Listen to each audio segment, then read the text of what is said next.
I use a system called natural horsemanship, which is basically trying to do it to get the best deal for the horse and as little trauma for the horse. And the format is you take an unbroken horse and 4 days later you're riding it. They're initially not tied up, they're given every opportunity to move. So your horses end up moving a lot more freely than horses that have been restrained.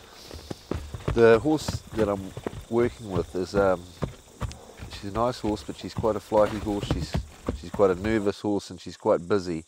Doesn't like standing still and waiting for danger. And she's she's on the more cautious end of the scale. So what I'll be doing is I'll be just trying to take some of her willingness to run as a problem-solving tool and trying to get her to stop and just look at me and be happy for me to be in and around her space without feeling the need to flee. And with any luck, I'd like to get a hand on her, but if I don't, it's no big deal. She's a 2-year-old horse with the rest of her life ahead of her, and I'll just have a go and see what she's up to. If she's happy with the progress I'm making, then I'll just keep asking a little bit more of her. But if she gets upset, I'll just have to call it quits, and it'll be another day tomorrow. So what I'll do is I'll try and put a hand on her. I might even try and get a rope on her. I might try and just start to get the beginnings of leading.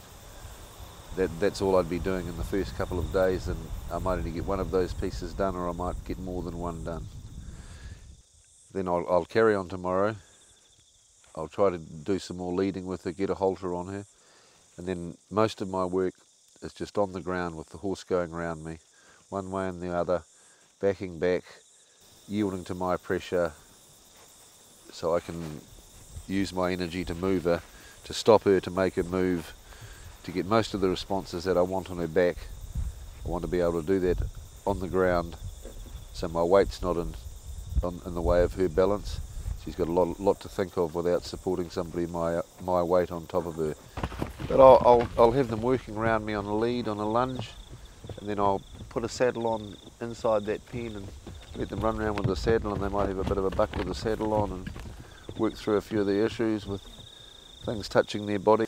And until she can do all the manoeuvres I want her to do by herself, I won't be happy with any extra weight on her. So I try and get rid of all the angst before I'm in a situation where I put myself in danger, because I don't like falling off. Progress is really determined by your horse and what it requires. I don't really like horses being hurt.